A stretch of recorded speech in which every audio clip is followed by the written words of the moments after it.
Hi, I'm Simon and I'm here today with Leaf Filters, and I'm going to show you how we lit a coffee shop scene using various gels and diffusions.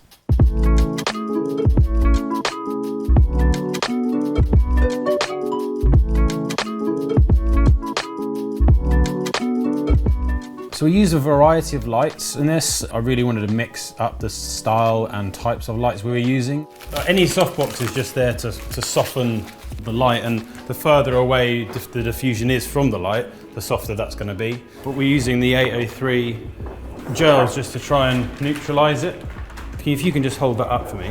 So that looks like it's almost balanced now.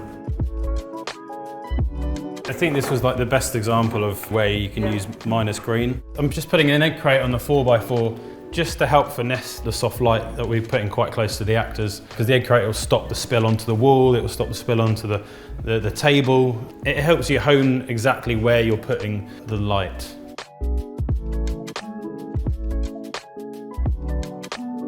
When we turned up to this coffee shop, I hadn't had a recce. We had to go with what was there. So we kind of went with a natural daylight feel, just enhancing that and bringing that closer. Most of our natural daylight's coming from the window. I'm going to add to that, and we'll have a Vortex 8 through an 8x8, and then that will be our key light. We'll be on this side of the line so that the key light is on the negative side of the line. So our 180 is going to be essentially through this gap here and then over the shoulder over there. The sun is going to pop around the buildings at around 2 p.m. so it gives us about 2 hours, but we just want to shoot this direction first, and then we don't have that sun issue. We brought the LED inside now. So this is a Leaf Filters 250 diffusion, pretty much their sort of base standard diffusion that they do, and you have different levels and thicknesses. Behind her we have an M18. We added a half CTS, which gives it a little bit more of a feel of sunlight and adds that warmth. Here you can see the M18 on with diffusion and the CTS. Here you can see the M18 with no diffusion and no CTS.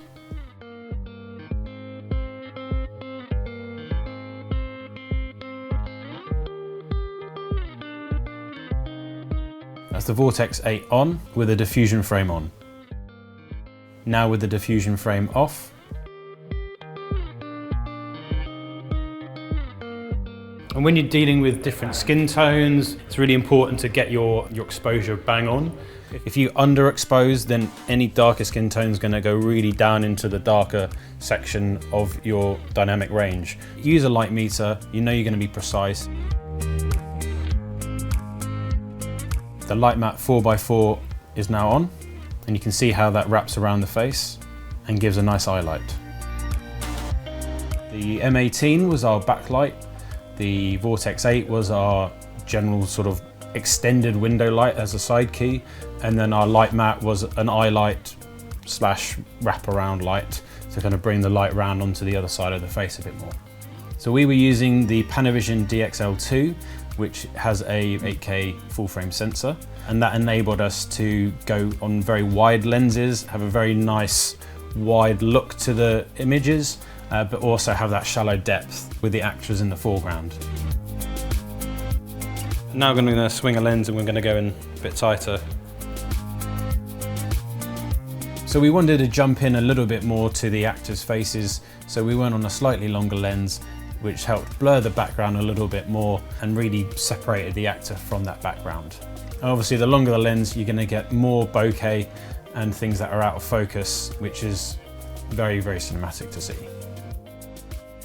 So now we're looking at the reverse. I've just got to move those bits. We'll put this on a C-stand on that platform over there.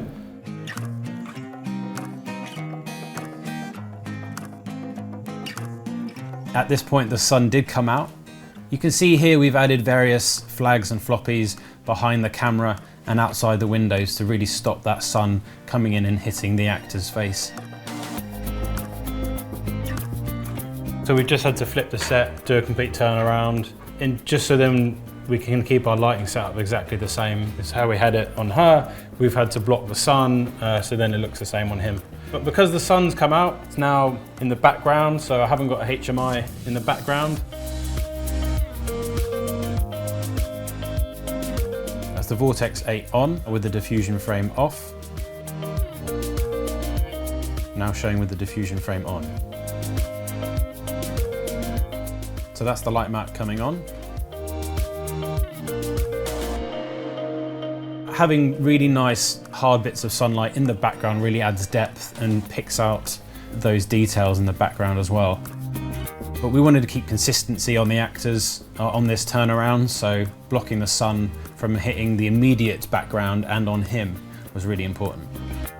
And we needed various strengths of diffusion to help sculpt the actors' faces, so softer for the more frontal light, a bit harder for the side light. All the diffusions that Lee do, they can really help craft the look and the lighting that you're trying to create on set. So there you have it, our daytime coffee shop scene using various Lee filters, gels and diffusions. Thank you for watching.